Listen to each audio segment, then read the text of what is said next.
अस्सलाम वालेकुम। उम्मीद करता हूँ तमाम अहबाब खैर व आफियत से होंगे।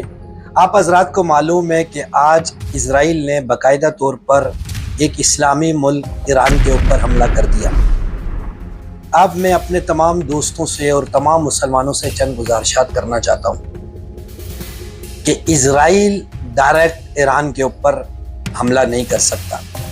चंद ईमान फरामोश और चंद गद्दारों मीर सादिक और मीर जाफिर और आज से 1400 साल पहले जो मुनाफिकों का किरदार अदा करते थे, आज उन्होंने वाज़िया तौर पर सियोनी रासत को अपनी सरहदें और अपनी एयर स्पेस प्रोवाइड की, जिसकी वजह से इजराइल ने एक इस्लामी ममालिक के सरकर्दा रहनुमाओं को टारगेट किया, मासूम शहरियों को मारा और अभी तक उसके हमले ईरान के ऊपर जारी हैं। अब मेरी जो चंद गुजारिशात आपके लिए है कि इजराइल डायरेक्ट ईरान के ऊपर हमलावर नहीं हो सकता।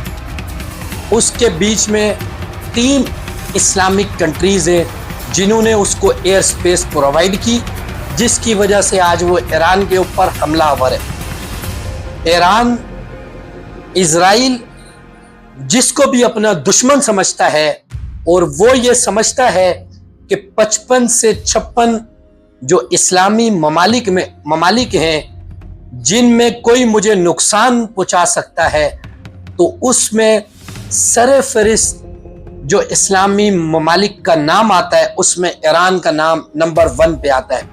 पूरी दुनिया ये जानती है और इस्लामिक कंट्रीज़ बिलखुसूस पाकिस्तान भी ये जानता है कि ईरान की प्रॉक्सीज इनडायरेक्टली तौर पर इजराइल को नुकसान पहुंचाती रही हैं और इसी तरह इजराइल भी अपने चंद गद्दारों के साथ, जो ईरान में भी बाकायदा से कुछ गद्दार मौजूद हैं जो ईरानी रियासत को नुकसान पहुंचा रहे हैं, इसी तरह चंद इस्लाम फरामोश और चंद सरकर्दा इस्लामी ममालिक के सरबराह इजराइल सियोनी रियासत के साथ मिलकर ईरान को नुकसान पहुंचा रहे हैं। खुद तो उनके अंदर किसी किस्म की कोई ताकत या किसी किस्म की कोई पावर नहीं है कि वो गजा के बारे में या फ़लस्तीन के बारे में या फ़लस्तीन के मुसलमानों के बारे में कोई बयान के अलावा कोई बात जारी कर सके या कोई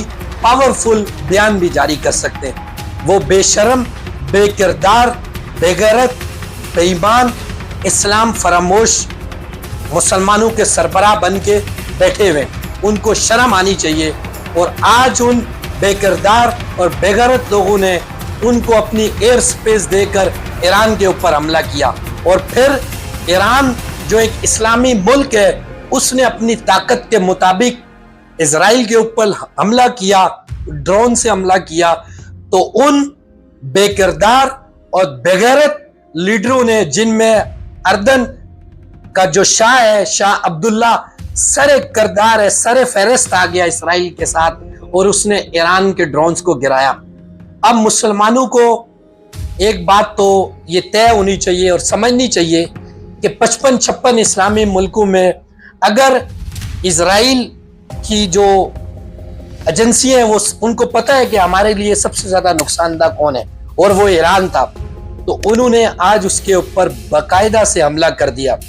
अब मुसलमानों के लिए जागने का मकाम है कि आप कब तक आपसी लड़ाइयों में पड़े रहेंगे, कब तक एक दूसरे को काफर के नारे मारते रहेंगे।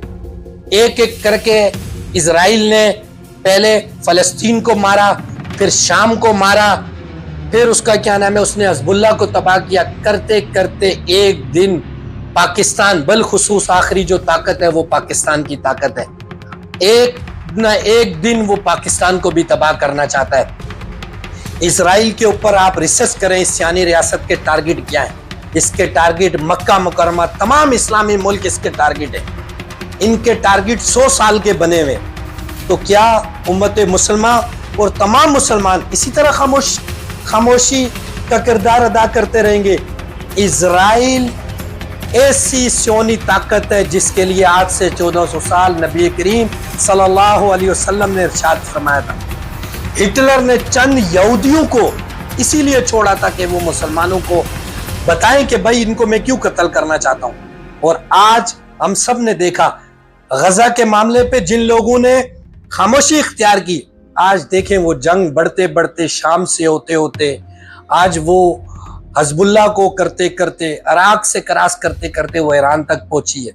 अगर इसी तरह ये तमाम इस्लामी ममालिक, खास करके सऊदिया हुआ, ये मिस्र हुआ, ये तुर्की हुआ, ये अपना नहीं करेंगे तो एक ना एक दिन इनका भी दिन आएगा। आज अगर उनका दिन है वो लड़ते लड़ते मर जाएंगे। आज उनके ईरान के तमाम बड़े बड़े लीडर, कुछ लोग कहते थे कि ईरान क्या करेगा, ईरान और ये दोनों मिले हुए, आज उन्होंने बड़े बड़े अपने लीडर कुर्बान कर दिए पर यहूदियों के आगे सर नीचे नहीं किया। एक ना एक दिन इसी तरह कुछ लिबरल भी चाहते हैं कि हम इसराइल को एक्सेप्ट करें पाकिस्तान और हम उसके नीचे लगे, नहीं लगेंगे तो ये दिन हमारे लिए भी इंतजार करता रहेगा। उम्मीद करता हूँ आपको ये वीडियो पसंद आई होगी। तमाम मेरे फॉलोवर, तमाम भाइयों से रिक्वेस्ट है कि इसको आपकी तरह शेयर करें और फैलाएं। अल्लाह निगहबान। Keeps watching Adeel Abbasi.